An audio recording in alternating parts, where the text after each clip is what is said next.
इस ए का पोटेंशियल रहेगा वी ए, ठीक है। अब यहां से आगे गए, we are moving from positive terminal to negative terminal, तो पोटेंशियल ड्रॉप हुआ, ये निगेटिव लेना पड़ेगा। फिर अगेन यहाँ से करंट जाएगा, we are moving in the direction of current, तो ये निगेटिव लेना पड़ेगा। करंट है 3 एम्पियर का, पोटेंशियल रेजिस्टेंस है 2, तो this is -3 into 2। Again positive to negative, potential drop, again moving in the direction of current,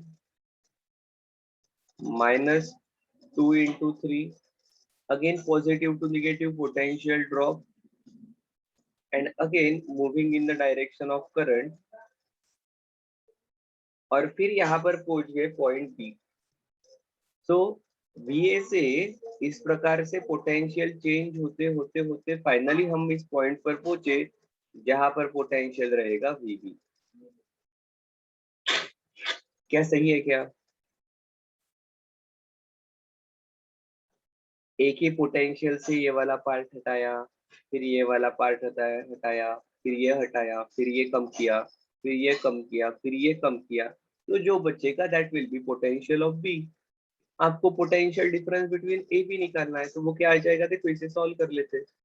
V A, ये we B इधर आ जाएगा, माइनस वी बी। अब ये देखो 9 उधर जाएंगे, ये सभी माइनस वाले हैं, राइट में जाएंगे तो पॉजिटिव हो जाएंगे।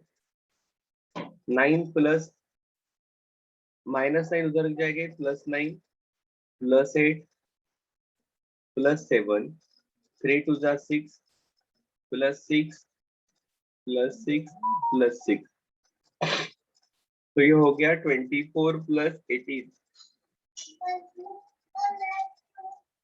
42 वोल्ट। सही है क्या? Yes sir. इस प्रकार के क्वेश्चन कभी कभी एग्जाम में पूछे जाते हैं। EMF से नहीं सॉल्व कर सकते क्या? कहा किससे?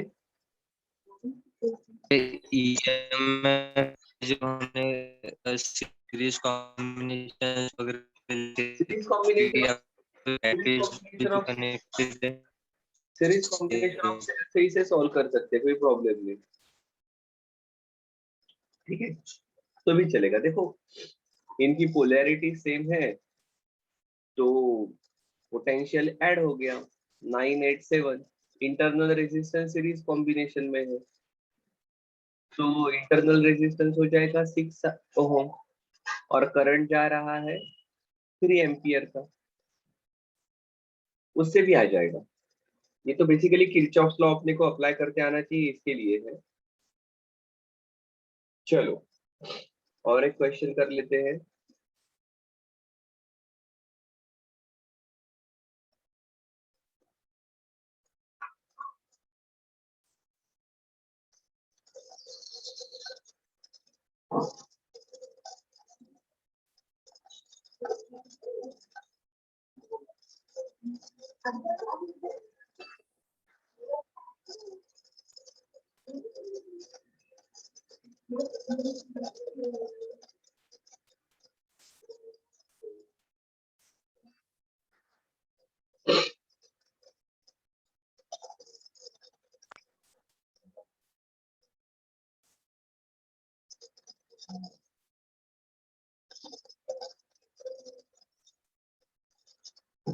चलो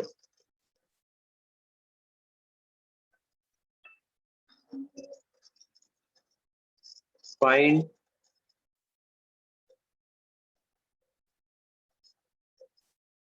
करंट थ्रू 20 वोल्ट से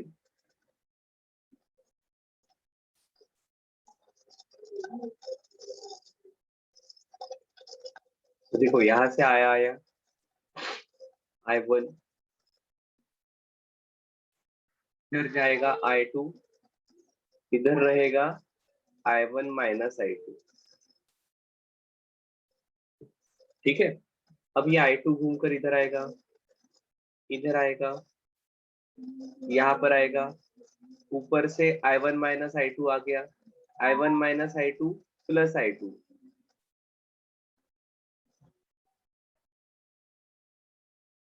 ये मिलकर फिर से बन जाएगा I1 and this is again I1 and it will continue. ठीक है, सो बेसिकली आपको I1 की वैल्यू फाइंड आउट करनी है, कर लेंगे। दूसरा काम कौन सा बाकी है, लेबलिंग कर लो। A B C D E F, इसको नाम देंगे जी और ये रहेगा एच। तो एक लूप कंसीडर कर लो ये वाला। कहाँ से शुरू करेंगे, बी से शुरू करते हैं। B H F E D C B पर वापस ये वाला लूप कंसीडर किया है। B H F E D C and B पर वापस। ठीक है, ओके सर, कोई प्रॉब्लम नहीं, चलो देखो लिखते हैं।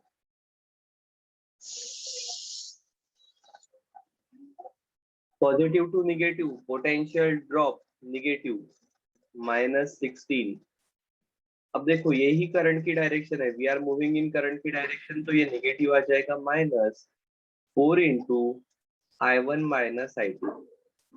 अब अगेन अब जा रहे हैं हम करंट के अपोजिट डायरेक्शन में, तो ये लेना पड़ेगा प्लस, कितना करंट है यहाँ पर I2, तो +2 into I2 and then negative terminal to positive terminal, potential gain is positive, तो इसको लिखना पड़ेगा +16। फिर सी पॉइंट पर आए, यहाँ पर करंट है, रेजिस्टेंस नहीं है, तो कोई टेंशन लेना नहीं है। बी पॉइंट पर वापस आ गए तो 0 लिखेंगे। क्या सही है? Yes sir. अब देखो -16 +16 0, तो आ जाएगा -4I1 minus minus plus +4I2 plus I2 2I2 equal to 0। इसका मतलब 6I2 equal to 4I1, that is I2 equal to या I1 equal to 6/4, that is 3/2 times of I2। एक रिलेशन आ गया। ठीक है, अब दूसरा लूप कंसीडर करते हैं।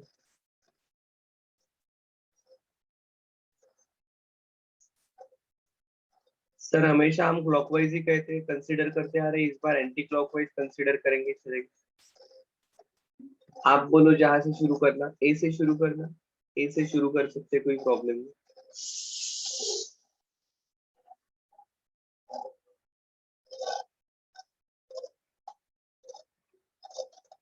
So we are moving from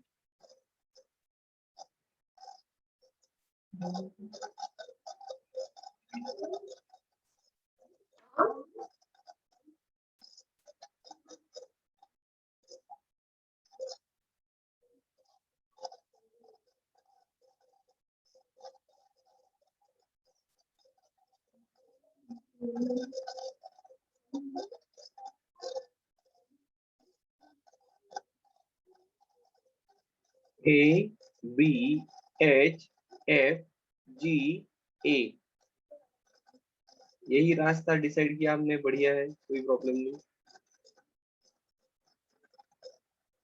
ठीक है, चलो सॉल्व करते हैं। ए से बी जा रहे हैं, कुछ भी नहीं। बी से H, positive to negative, potential drop -16, current के डायरेक्शन में निगेटिव -4 करंट है, I1 minus I2। Again current के डायरेक्शन में कुछ भी नहीं, अगेन करंट के डायरेक्शन में कुछ भी नहीं। Negative to positive, potential gain +20 equal to 0। -16 +20 +4, तो ये हो गया -4I1 -4I2। हाँ ठीक है, -4I1 +4I2 -16 + 20 + 4 = 0। ठीक है, अब देखो यहाँ पर I1 की वैल्यू पुट कर सकते हैं, क्या कर सकते हैं सर? 3/2 I2।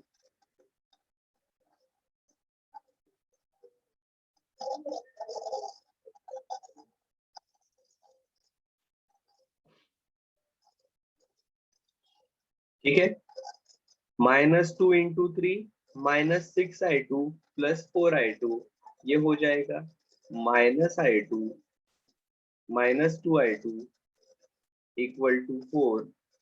I2 की वैल्यू आ जाएगी -2 एम्पियर।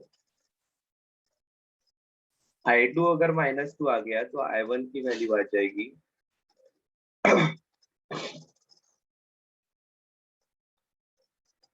-3 एम्पियर। ये वैल्यू निगेटिव है, इसका मतलब क्या है? सर अपन ने जो करंट कंसिडर किया है वो अपोजिट डायरेक्शन में फ्लो हो रहा एग्जैक्टली, करंट एक्चुअली I2 आपने कहा है ये इस प्रकार से जाने वाला है लेफ्ट में, ऐसा नहीं, I2 इस प्रकार से जाएगा। ठीक है, I1 सर ये I2 इस प्रकार से क्लॉकवाइज जाएगा। नहीं, तुझा आवाज कट चला, फिर से एक बार बोलो।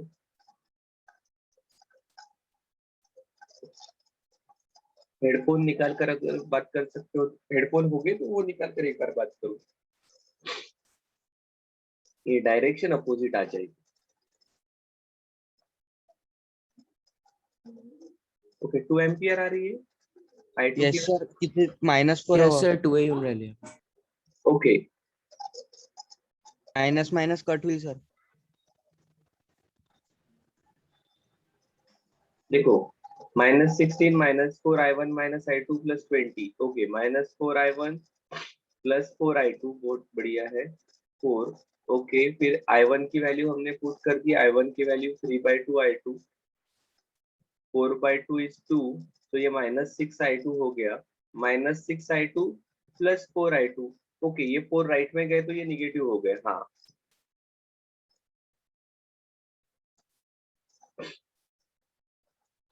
अब सही है।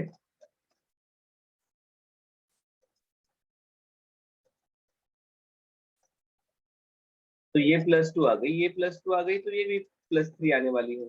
तो फिर हमने ली हुई डायरेक्शन सही है, कोई प्रॉब्लम नहीं, सही है। Yes yes sir. तो ध्यान में आया, पॉजिटिव निगेटिव का मतलब क्या रहेगा, किस प्रकार से सॉल्व करना है सर्किट्स को। ठीक है, तो ये है मेनली हमारा Kirchhoff's law.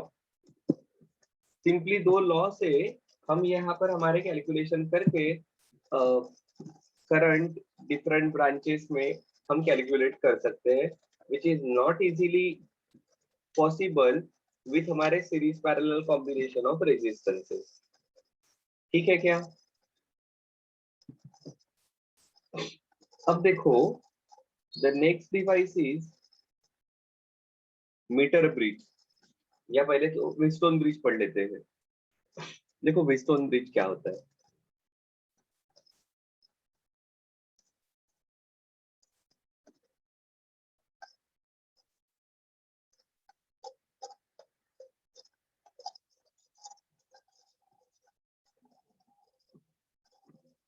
So Wheatstone bridge is basically application of हमारे Kirchhoff's law to a special type of circuit.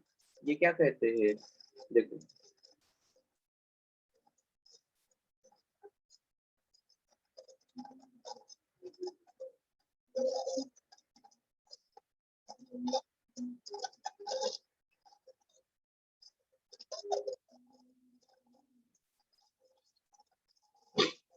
हम जनरली इस प्रकार से 4 रेजिस्टेंस ले लेते हैं,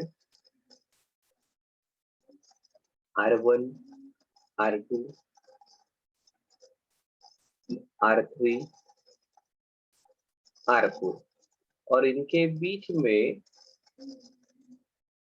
गैल्वेनोमीटर जोड़ते हैं, and now it is connected to some external source,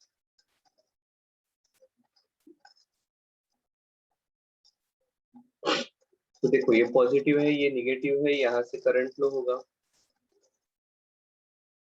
यहाँ तक आ गया। अब यहाँ आने के बाद क्या हुआ, उसको दो रास्ते मिल गए। कुछ करंट यहाँ पर गया I1, कुछ करंट यहाँ पर जाएगा I2। फिर क्या हुआ, फिर यहाँ से यहाँ तक I1 आया, यहाँ पर करंट हो गया I3, और I2 इधर आया, और यहाँ से करंट हो गया I4, और यहाँ पर फिर से आके वो I हो गया। सर ये I2 का ये I2 ही क्यों नहीं रहेगा, कुछ करंट इस IG के थ्रू भी जा सकता है, ठीक है। सो I2 में से कुछ पार्ट इधर आया, कुछ I4 पर करके चला गया, ये ऊपर से IG आया और इधर से I1 आया, ये दोनों मिलकर I3 हो गए, ठीक है। अब देखो यहाँ से ये जो R4 है, this is our unknown resistance वाला आर्म,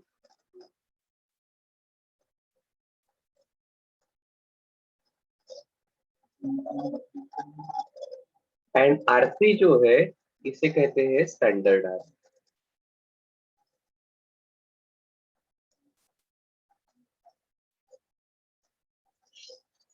ठीक है। तो अब देखो इस व्हीटस्टोन ब्रिज को थोड़ा सा लेबलिंग करके इसको क्या कहा जाता है समझ लेते हैं। तो दिस इज AC, ये B है और ये D है, ठीक है। सो AC के बीच में आप बैटरी कनेक्ट करते हो ना, सो AC को आप कहते हो बैटरी आर्म,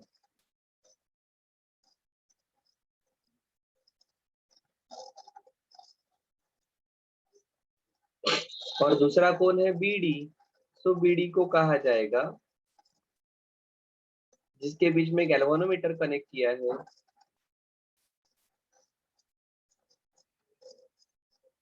गैल्वेनोमीटर आर्म। सही है क्या,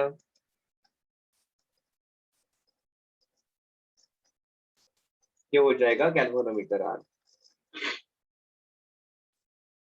अब ये R4 इस रेजिस्टेंस के लिए आप R3 की वैल्यू ऐसे एडजस्ट करते हो जब गैल्वेनोमीटर डिफ्लेक्शन नहीं देगा।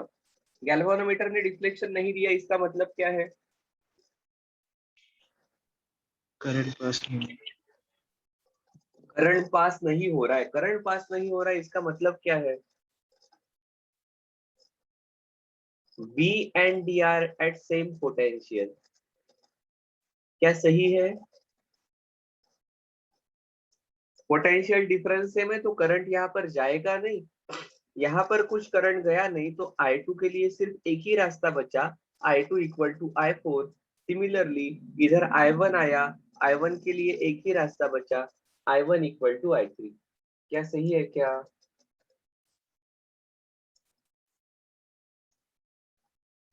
क्या सही है, देखो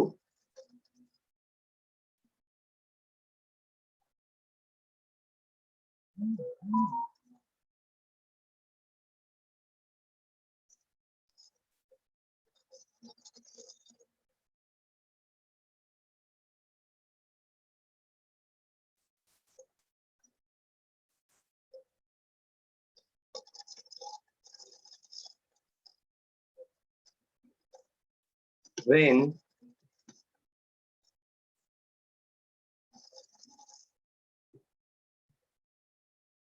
galvanometer shows no deflection,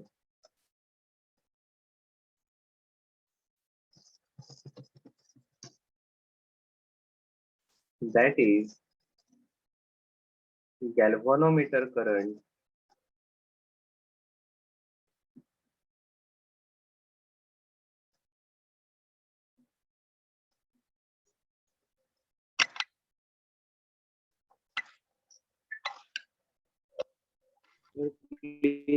Wheatstone bridge. क्या हुआ, galvanometer Galvanometer shows no deflection, that is galvanometer current is 0.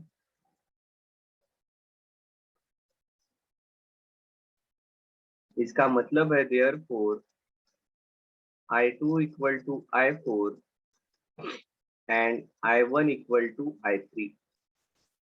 क्या सही है क्या? हाँ सर, बिल्कुल सही है। अब देखो, अगर ऐसा है तो कंसीडर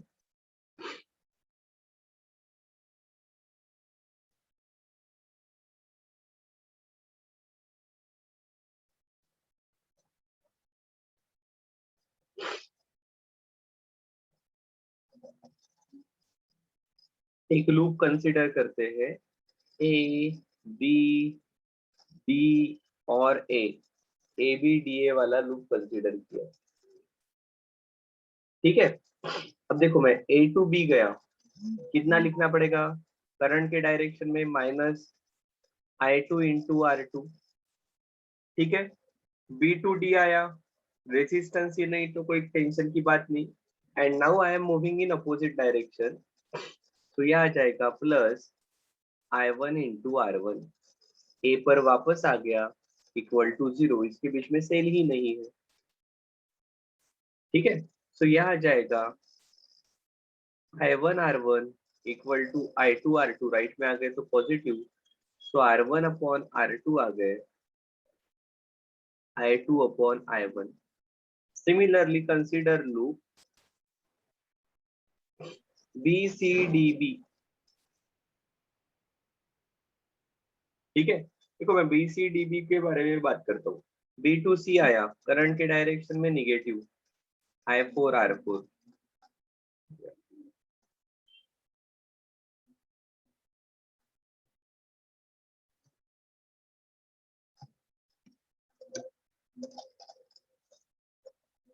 ठीक है। और फिर I3 R3 करंट के अपोजिट डायरेक्शन में आ गया, तो ये पॉजिटिव आ जाएगा प्लस I3 R3, डी पर आ गया, वापस जा रहा हूँ, रेजिस्टेंस ही नहीं है तो कोई फर्क नहीं पड़ेगा, बी पर आ गए तो 0। सो यहां से आ जाएगा I3 R3 equal to I4 R4। तो यहां से लिख सकते हैं हम R3 upon R4 equal to I4 upon I3। क्या सही है? बट देखो, I4 किसके बराबर है? ये I2 के बराबर है। I3 किसके बराबर है? It is equal to I1। तो अब देखो, I2 upon I1 is equal to R3 upon R4, I2 upon I1 equal to R1 upon R2. Therefore, we can write R1 upon R2 equal to R3 upon R4. अब इसमें से R1 R2 आपको पता है, R4 is unknown resistor. ये standard arm का resistor आप इस प्रकार से मॉडिफाई करते हो कि ये कंडीशन मैच हो जाएगी। ये कंडीशन मैच हो गई तो गैल्वेनोमीटर का करंट 0 हो गया। R1 R2 पता है, R3 आपने एडजस्ट किया है, अननोन रेजिस्टेंस R4 आप फाइंड आउट कर सकते हो। सर तुमची स्क्रीन हँग झाली आहे, गॅल्व्हनोच्या पुढचं काहीच नाही दिसत आहे। सभी के लिए हुआ ऐसा? Yes sir. Yes, sir, आणि आवाजही ब्रेक होतोय.